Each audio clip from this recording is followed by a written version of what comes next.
Dealing with North Korea now after a weekend of more rhetoric from the rogue nation over new sanctions, Russia is actually offering to broker talks between the U.S. and the North. This, as South Korea predicts, it is, and its northern neighbor will look to open talks next year. The top Democrat on Senate Foreign Relations believes there is an opening for diplomacy. Listen. There are pretty strong additional sanctions to be imposed against North Korea because of their continued testing of ballistic missiles.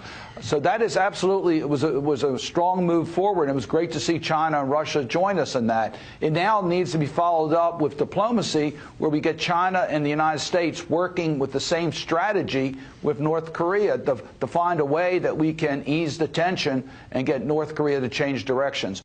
Patrick Granfield served as a speechwriter for Defense Secretary Ash Carter and Secretary of State John Kerry. He's currently an adjunct professor at Georgetown University. Thank you very much for talking to us. I always say talk is cheap, so I want to see action. And, you know, when it comes to talks, Rex Tillerson, he has come forward. He said that he wants to actually try to open up a dialogue with North Korea. But it's interesting because he and President Trump are sort of on again, off again when it comes to an agreement between the U.S. and North Korea and wanting diplomatic talks with Pyongyang. Is that even possible now after a weekend of more dangerous rhetoric from North Korea? Well, Julie, there's an old saying in diplomacy that diplomacy without force is like a symphony without instruments. And I think in order to have diplomacy work, you do need to have a credible threat of force. And even though we're in the season of hope and joy and peace, I think we do really need to think seriously, think hard about the prospect of what a military confrontation, of what military actions against North Korea would entail in 2018. And this is difficult because ever since North Korea got a nuclear capability back in 2006, in the Bush administration, there's really been a lack of clarity about what the options are and about what we have to do. And here, this is a year where we have to face the facts. We have to face the truth.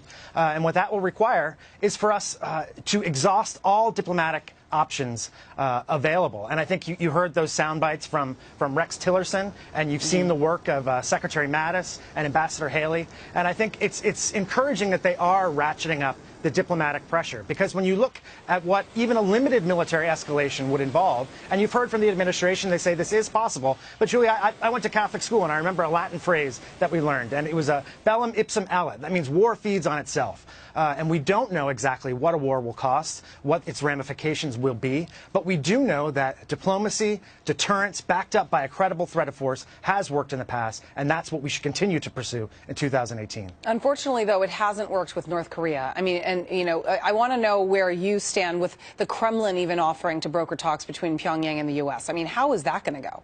Well, I think, Julie, you're right. I hear some skepticism in your voice there, and I think believing that Putin would be an honest broker of this is believing that the New York Giants would have a good chance at the Super Bowl this year. That's sad. I think that's as a Giants fan, but it is reality. It's true. And it's I'm the willing reality. to accept it. I think we need to work with the Chinese. We need to work with the Japanese. We need to work with the South Koreans to be in lockstep. And also, we need to be tough on Russia. Before Russia can be an honest broker, before they can sit down and broker a peace, we need to look at what they're doing to aid North Korea. They've laundered North Korean money. They've helped their missile program. So in a sense, being tough on North Korea means being tough on Russia, and that's something that President Trump will have to do in 2018. I think he's sent a pretty strong message to Russia. You know, let's talk South Korea, because today South Korea has even predicted that the North will look to open talks with them next year. Can South Korea even trust North Korea after all the direct threats coming in the form of missile test firing over the years? I mean, I just don't know what can be trusted here. No, Julia, I think you're right, and I think the South Koreans, we need them to be in lockstep with us, and we need to be in lockstep with them. And that means continuing our training exercises, continuing to work with the great men and women of PACOM, our military in the Pacific Theater, and making sure that we are prepared. You know, they have a slogan out there, and I've seen them train on the Korean Peninsula, and the slogan is "Fight Tonight." And while nobody wants to see a fight tonight, we need to be prepared, we need to be ready, and in order to be ready, in order to be prepared, we need to have legitimacy of the international community and a full diplomatic, full press over the next few months and into the next year. I don't want to be the one to expose our weaknesses here, but we're not ready. I mean, we're not. I mean, our THAAD system's not ready. Our missile defense program is not ready. And we have troops based in South Korea. North Korea doesn't want U.S. troops based in South Korea. I mean, what is the military's role if these talks ever actually do take place? Well, you heard the Commandant of the Marine Corps, General Neller, one of the greatest leaders and Marines of his generation, say just in the past week that, yes, we need to be prepared for a big blank war, and that our soldiers really need to ramp up their preparations. But at the same time, again, we need our diplomats and our military professionals working in tandem, and we need to support them wholeheartedly so that that threat can be as credible as possible, and we can defuse this crisis peacefully in 2018.